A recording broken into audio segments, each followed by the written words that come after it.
चांदकने madam, Sonali Jagdale madam, यहाँ पर उपस्थित मेरी सहेली पाटिल मैडम, देवकर मैडम और उपस्थित सभी हिंदी प्रेमी छात्र, आप सबको हिंदी दिवस की पहले बहुत बहुत शुभकामनाएं देती हूँ, क्योंकि जो छात्र हिंदुस्तान में रहता है हिंदी दिवस की शुभकामनाओं का हकदार है। वो हिंदी भाषा बहुत ही मीठी भाषा है।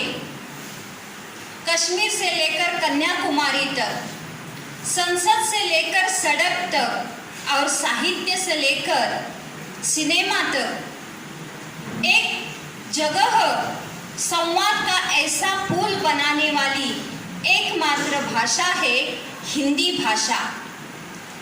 14 सितंबर यह दिन हिंदी दिवस के रूप में पूरे देश में धूमधाम के साथ मनाया जा रहा है, लेकिन आप सबके मन में कभी यह ख्याल आया है 14 सितंबर यह दिन हिंदी दिवस के रूप में क्यों मनाया जाता है?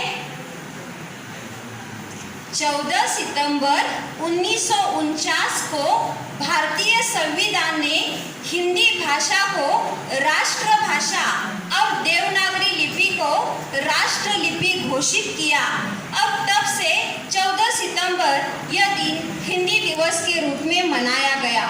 लेकिन आपको सुनना नहीं तो आप बाहर जा सकते हैं। ज्या विद्यार्थ्यांना ऐकायचं नाही त्यांनी बाहेर निघून जा, अजिबात इथं बोलू नका। 14 सितंबर यह दिन हिंदी दिवस के रूप में मनाया जाने लगा, लेकिन कुछ राजनीतिक कुचक्रों के कारण हिंदी भाषा को राष्ट्रभाषा का दर्जा नहीं मिला। हिंदी भाषा राजभाषा के रूप में कार्यरत रही, लेकिन महात्मा गांधी जी कहते थे राष्ट्रभाषा के बिना राष्ट्र गूंगा है। राष्ट्रभाषा के बिना राष्ट्र गूंगा है। हर राष्ट्र का एक तकाजा होता है कि उसकी राष्ट्र की अपनी एक भाषा हो, अपनी एक पहचान हो जिसे राष्ट्रभाषा कहा जाए।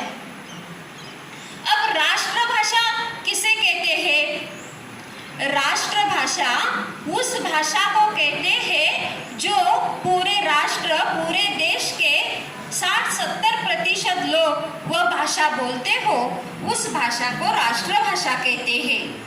राष्ट्रभाषा उस भाषा को कहते हैं जो भाषा सरल हो, आसान हो, पढ़े लिखे अनपढ़ सभी उस भाषा को बोल सके, समझ सके, वह होती है राष्ट्रभाषा। राष्ट्रभाषा वह होती है जिस भाषा से व्यवहार या हर दिन का कार्य चलता हो, वह होती है राष्ट्रभाषा। राष्ट्रभाषा वह होती है जिस भाषा में समृद्ध ऐसा साहित्य हो जिसे राष्ट्र को सही राह मिले, वह होती है राष्ट्रभाषा। पहले मैंने कहा राजनीतिक कुचक्रों के कारण हिंदी को राष्ट्रभाषा का दर्जा नहीं मिला। अब मैंने कहा राष्ट्रभाषा कैसी होती है, किसे कहते हैं राष्ट्रभाषा। अब आपको थोड़ा गौर करना है। हिंदी 9 राज्यों की मातृभाषा रही है। हिंदी पूरे देश में पढ़े लिखे अनपढ़ सभी लोग हिंदी भाषा बोलते हैं, हिंदी भाषा समझते हैं। हिंदी भाषा बहुत सरल, मीठी, दिल को छू जाने वाली भाषा है और हिंदी भाषा में अमर्याद ऐसा साहित्य है। तो अब आपको सोचना है राष्ट्रभाषा के रूप में हिंदी अपना दायित्व निभा रही है या नहीं। पूरे यकीन के साथ मैं आपको यहाँ बताऊंगी कि राष्ट्रभाषा के रूप में हिंदी अपना दायित्व निभा रही है और भले ही राष्ट्रभाषा का दर्जा न मिला हो, राजभाषा के रूप में वह कार्यरत हो, लेकिन उसकी तुलना में अन्य कोई ऐसी भाषा ही नहीं जो राष्ट्रभाषा का दर्जा ले सके। इसीलिए हिंदी ही अघोषित रूप में राष्ट्रभाषा का दायित्व निभा रही है, इस बात का आपको ख्याल रखना है। हिंदी भाषा वह भाषा है, हिंदी हम हिंदुस्तानियों की पहचान है,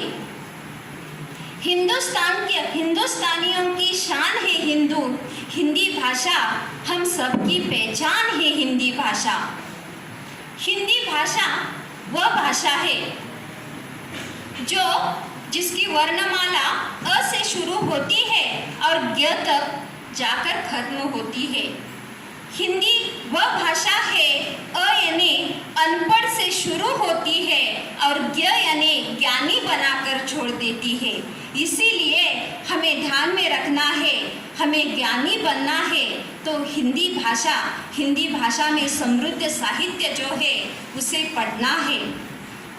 हिंदी को संस्कृत की बड़ी बेटी कहा जाता है। हिंदी भाषा को संस्कृत की बड़ी बेटी कहा जाता है। संस्कृत भाषा में और हिंदी भाषा में भारतीय संस्कृति का ज्ञान हमें मिलता है। भारतीय संस्कृति तो बहुत महान है, आदर्शवत है। भारतीय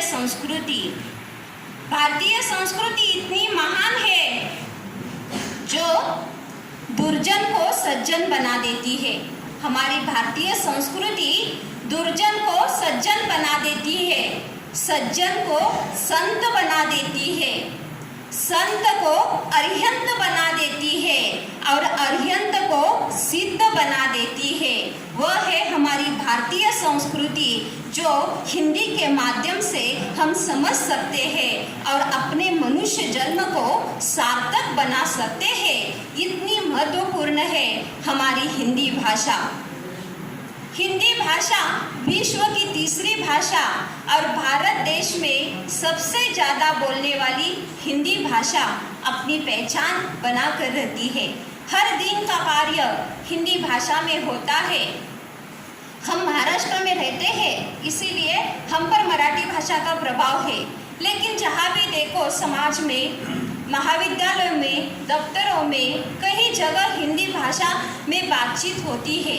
यहाँ तक कि सब्जी खरीदने के लिए हम जाते हैं तो भी कई बार हम हिंदी भाषा में बातें करते हैं। यानी हर एक दिन हम हिंदी भाषा को अपनाते हैं, हिंदी भाषा का प्रयोग करते हैं और करते नहीं तो उसका प्रयोग हमें करना चाहिए, क्योंकि हिंदी भाषा गौरवशाली भाषा है। मनुष्य दो आँखों से सारी दुनिया देखता है। हम सभी दो आँखों से सारी दुनिया को देखते हैं। दो आँखों से देखने के दुनिया को अच्छे से देखने के लिए जैसे दो आँखें महत्वपूर्ण है, उसी तरह दुनिया को अच्छे से समझने के लिए दो भाषाएं बहुत महत्वपूर्ण है। वह एक है अपनी मातृभाषा और दूसरी है अपनी राष्ट्रभाषा। इन दो भाषाओं के माध्यम से हम दुनिया को देखते हैं, दुनिया को समझते हैं और हमें अपना जीवन कैसे बिताना है यह जान लेते हैं। इस दृष्टि से ये दो भाषाएं बहुत महत्वपूर्ण है। लेकिन जैसे मैंने कहा शुरू में, दो आँखों से हम सारी दुनिया देखते हैं, लेकिन कभी कभार आँखों में धुंधलापन आ जाता है, धुंधला सा दिखाई देने लगता है। ऐसे समय में हम ऐनक इस्तेमाल करते हैं, यानी आवश्यकता के अनुसार हम ऐनक इस्तेमाल करते हैं। ठीक उसी तरह आवश्यकता के अनुसार आप अंग्रेजी भाषा का प्रयोग कर सकते हैं। लेकिन हिंदी भाषा जो है, जिसमें हिंदी भाषा में जो अपनापन है, हिंदी भाषा में जो समृद्ध साहित्य है, वह आपके जीवन के लिए मार्गदर्शक है। यह बात आप सबको जान लेनी है। अब हिंदी भाषा में इतना समृद्ध साहित्य है कि अगर हम सब ने सोच लिया हिंदी साहित्य आदिकाल से लेकर आधुनिक काल तक का हर एक साहित्य जो हमें पढ़ना है, ऐसे हमने सोचा भी तो हमारी जिंदगी खत्म हो सकती है, लेकिन हिंदी का साहित्य खत्म नहीं हो सकता। इतना अमर्याद हिंदी का साहित्य है। साहित्य मनुष्य को बहुत कुछ देता है। साहित्य मनुष्य को मनुष्य बनकर रहने की प्रेरणा देता है। एक उदाहरण मैं आप सबसे यहाँ बताना चाहती हूँ। आपसे पहले जानना चाहती हूँ, नमक आप सभी जानते हैं। नमक की विशेषता क्या होती है? नमक का गुणधर्म क्या होता है? नमक का गुणधर्म क्या होता है?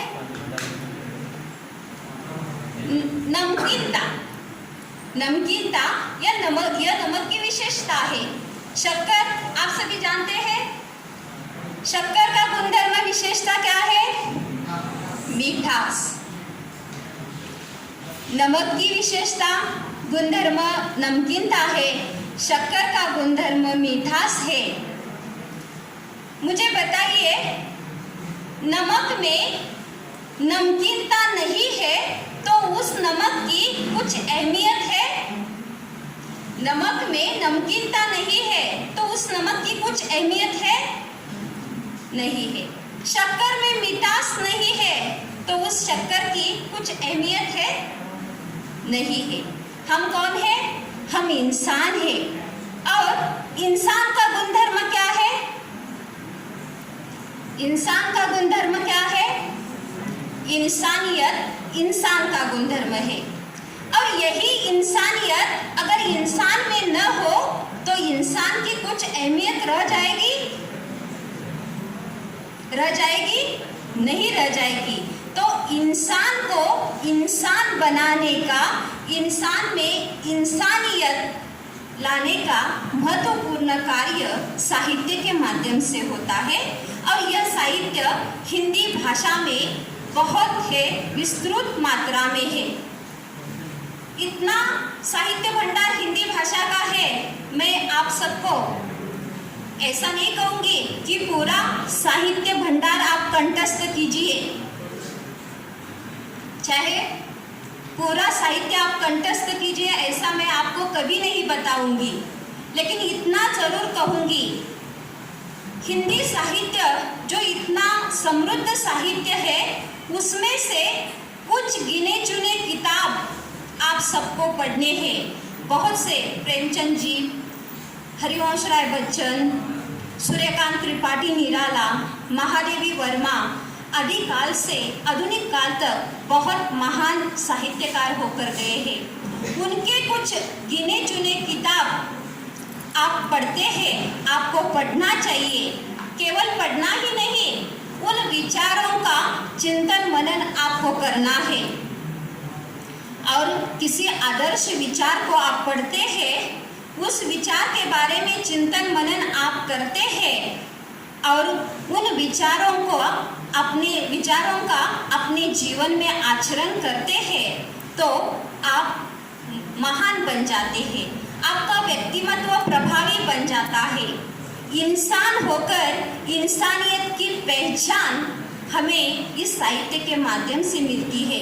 इसीलिए सबसे पहले आपको एक बात ध्यान में रखनी है कि इंसान के रूप में हमें अपना आदर्श व्यक्तिमत्व बनाना है, तो अच्छी किताबों को पढ़ना बहुत ज़रूरी है। जब हम अच्छी किताब, अच्छा ज्ञान पा लेते हैं, तो अज्ञान की वजह से हमारे अंदर जो गर्व घमंड आ जाता है, वह अपने आप चूर चूर हो जाता है। जैसे कि अज्ञान की वजह से हम अपनी खूबसूरती पर गर्व करते हैं, अज्ञान की वजह से हम अपने पैसों पर, अपने पद पर गर्व करते हैं, अज्ञान की वजह से हम अपनी जायदाद पर गर्व करते हैं और गर्व में अहंकार भर जाता है और हम इंसानियत भूल जाते हैं।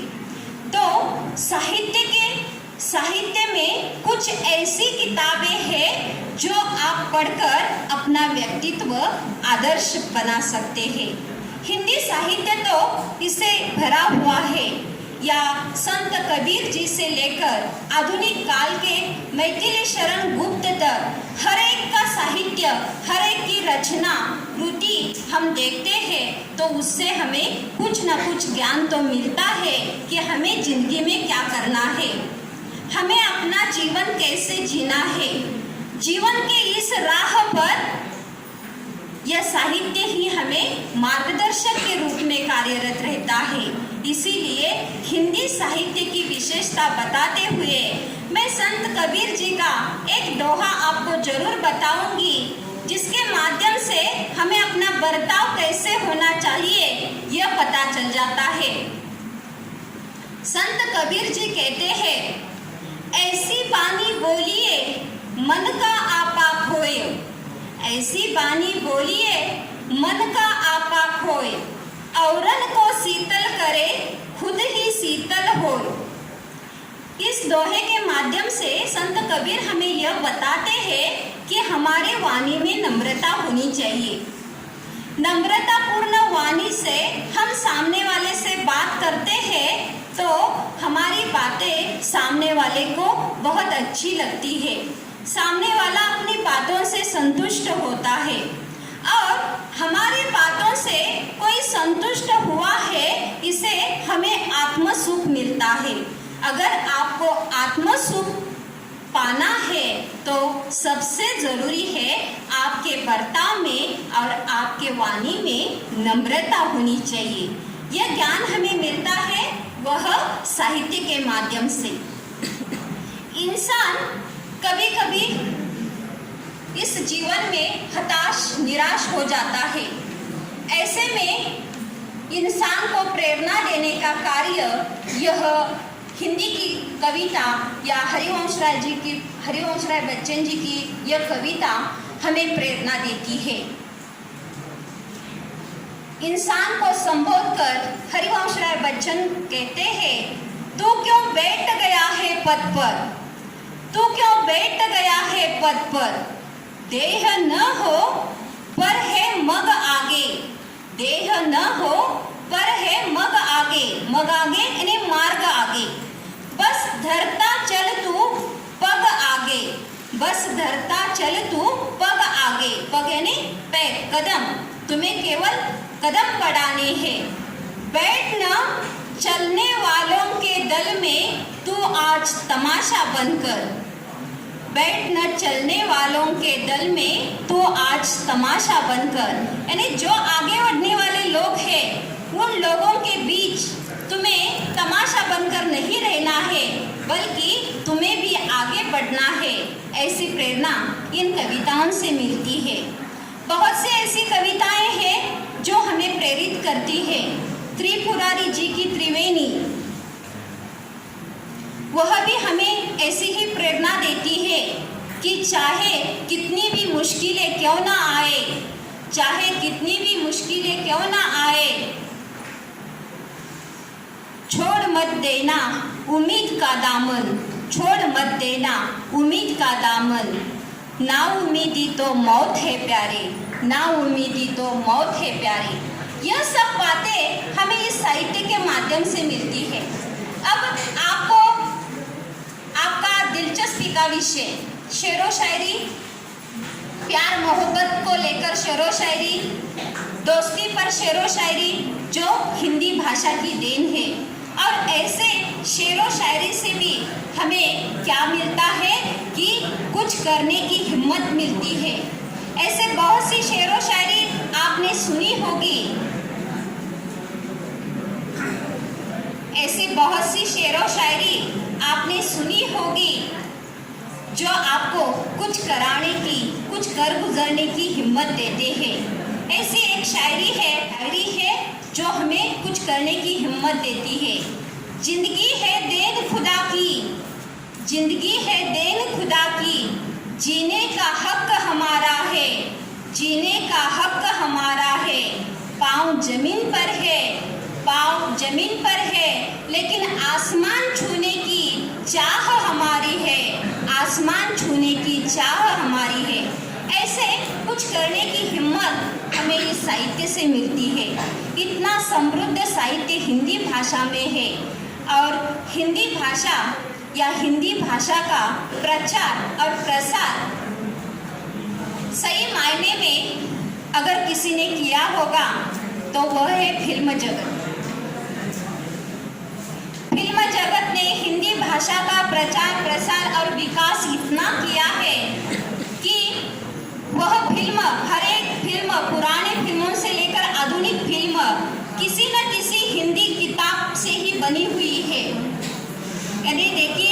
साहित्य जो है उसी पर हिंदी फिल्में बनती है और ऐसी फिल्में हिंदी भाषा से हम फिल्म देखते हैं। हिंदी भाषा के या हिंदी भाषा में जो फिल्मों में गीत होते हैं वो तो सुनकर हमें बहुत प्रसन्नता मिलती है। कोई प्यार का गीत हो, कोई जीवन का गीत हो, हिंदी फिल्म के गीत हम अपने घर परिवार में कोई शुभ प्रसंग हो तो भी वह गीत सुनते हैं ताकि अपनी खुशी दुगनी करना चाहते हैं और अपनी खुशी इस साहित्य के माध्यम से दुगनी होती है। ऐसे कुछ गीत भी है जो हमें कुछ प्रेरणा देते हैं। रोजा फिल्म का गीत, दिल है छोटा सा छोटी सी आशा, मस्ती भरे मन में भोली सी आशा, चांद तारों को छूने की आशा, आसमान में उड़ने की आशा, दिल है छोटा सा छोटी सी आशा। यह गीत सुनने के बाद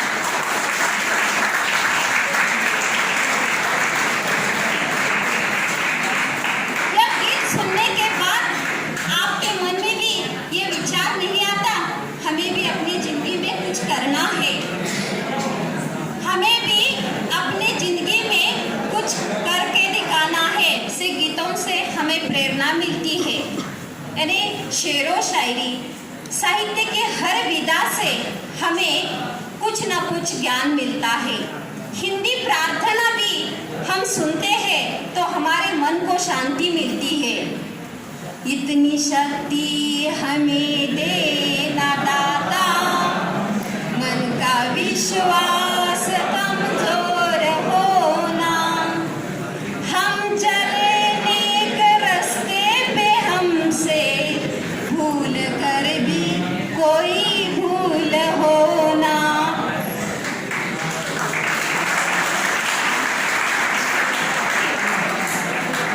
मन को शांति पाना है तो भी हम हिंदी प्रार्थना सुनते हैं। यानी मनुष्य जीवन के हर एक आयाम को पूरे करते समय हमें साहित्य मार्गदर्शक साबित होता है। ऐसा साहित्य हिंदी भाषा में अमर्याद है जिसका इस्तेमाल कर हम अपने जीवन को महान बना सकते हैं। अब यह तो हो गया हिंदी भाषा का महत्व, हिंदी साहित्य का महत्व। अब जो छात्र हिंदी भाषा में दिलचस्पी रखते हैं, हिंदी भाषा में अपना करियर बनाना चाहते हैं, उनके लिए तो बहुत से ऐसे अवसर हैं जो हमें हिंदी भाषा में या हिंदी भाषा में दिलचस्पी होने के कारण मिल सकते हैं। अब सबसे पहले मनोरंजन का क्षेत्र, फिल्म जगत, दूरदर्शन, जिसमें पटकथा लेखन, कहानी लेखन, संवाद लेखन, ऐसे गीत लेखन, ऐसे क्षेत्र में अगर आपको दिलचस्पी हो तो वहाँ भी आपको करियर का मौका मिल सकता है। दूसरा महत्वपूर्ण क्षेत्र है जहाँ हिंदी भाषा में आपको दिलचस्पी है तो आप अपना करियर बना सकते हैं, वह है हिंदी समाचार पत्र। हिंदी समाचार पत्र जो पूरे भारत देश में हिंदी समाचार पत्र रहते हैं, वहाँ संपादक, पत्रकार, अनुवादक, स्तंभ लेखक, फीचर लेखक के रूप में आप कार्यरत रहकर अपना करियर बना सकते हैं। वैसे हमारे भारत देश में बहुत से पर्यटन स्थल हैं। उस पर्यटन स्थल को देखने के लिए देश विदेश के कई लोग आ जाते हैं। ऐसे लोगों को हिंदी भाषा में उस स्थल के बारे में पूरी जानकारी देना, जिसे आप टूरिस्ट गाइड हम कहते हैं, उस रूप में भी हम अपना करियर बना सकते हैं। मैच तो आप सभी देखते हैं, क्रिकेट मैच देखते हैं ना, तो दुनिया की अच्छाई केवल देखते ही रहना यह कोई इंसानियत नहीं है। कभी कभी हमें भी कुछ अच्छा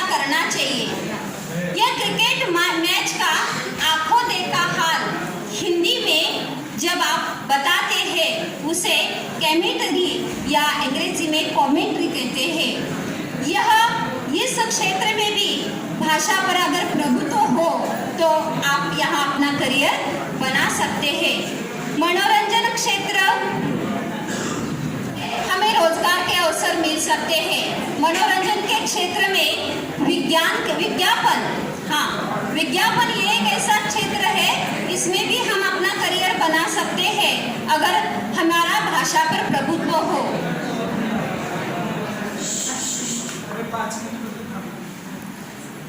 और वह प्रभुत्व हिंदी भाषा में आ जाता है। उदाहरण के तौर पर एक विज्ञापन, हीरो होंडा देश की धड़कन। जैसे हीरो होंडा का नाम लेते हैं देश की धड़कन, यह विज्ञापन हमें कंठस्थ हो जाता है क्योंकि हिंदी की मिठास इतनी होती है। विज्ञापन के क्षेत्र में भी हम अपना करियर बना सकते हैं। और कुछ विज्ञापन ऐसे होते हैं जो हमें यूं ही कंठस्थ होते हैं। ठंडा मतलब कूल। यह जो विज्ञापन है वो भाषा पर प्रभुत्व होने के कारण आप विज्ञापन लिख सकते हैं। और LIC का जो विज्ञापन है, जिंदगी के साथ भी जिंदगी के बाद भी, देखिए आप सबको भी विज्ञापन याद है। यह विज्ञापन भाषा पर प्रभुत्व देने के लिए यह विज्ञापन उनसे होता है जिसका भाषा पर प्रभुत्व हो। तो इस क्षेत्र में भी अपना करियर बना सकते हैं। हिंदी भाषा पौराणिक भाषा से लेकर मीडिया की भाषा, तकनीकी क्षेत्र में भी हिंदी ने अपना एक मकाम पा लिया है। ऐसी हिंदी भाषा बहुत ही अच्छी, बहुत ही मीठी, बहुत ही दिल को छूने वाली भाषा है। उस भाषा का इस्तेमाल कीजिए, उस भाषा का साहित्य वाचन कीजिए और अपने जीवन को महान बनाइए। आज इस हिंदी दिवस के अवसर पर बंसोड़े सर जी ने मुझे मेरे विचार यहाँ प्रकट करने का मौका दिया, इसीलिए मैं उनके प्रति कृतज्ञता ज्ञापित करती हूँ।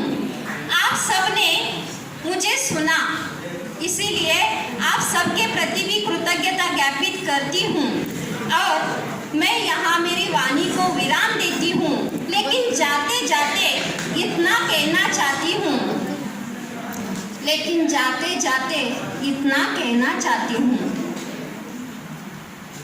एक भाषा है आशा भरी, एक भाषा है आशा भरी, जिसका नाम है हिंदी, जिसका नाम है हिंदी।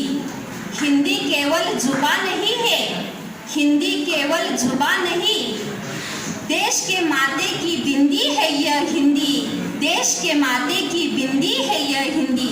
धन्यवाद। जय हिंद।